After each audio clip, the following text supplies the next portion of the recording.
The main thing I want to say though is variation in your tracks. So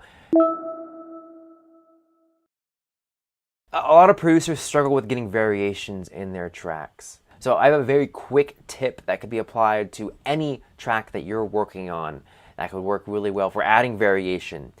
When you're building out your song, when you have your main elements, duplicate them 3 times.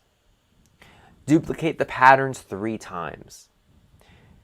In each pattern, make a major change in that pattern. So you have a drum loop, go ahead and change around the kicks, the kick sample, give it a different pattern, give it a different feel. Then again, in the next one, based off the variation that you already made, make another variation, and then another one. And so they have it do that 3 different times, so you'll have 4 different loops that have different variations. And do this for all your instruments, all the main instruments in your track.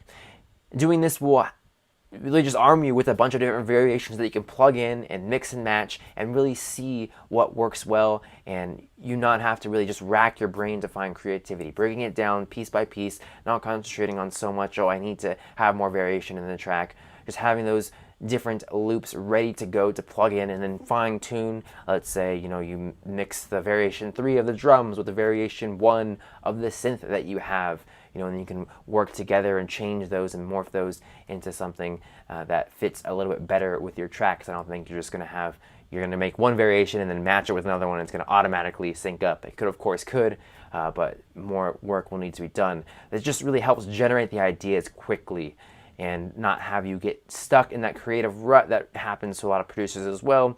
That happens, you're trying to find variation, you can't find it, or you do variation, it doesn't sound that good to you, and then you get frustrated, you put down the track, you pick it back up, you still struggle to find variation, and then you just leave it on your hard drive forever to be heard by no one.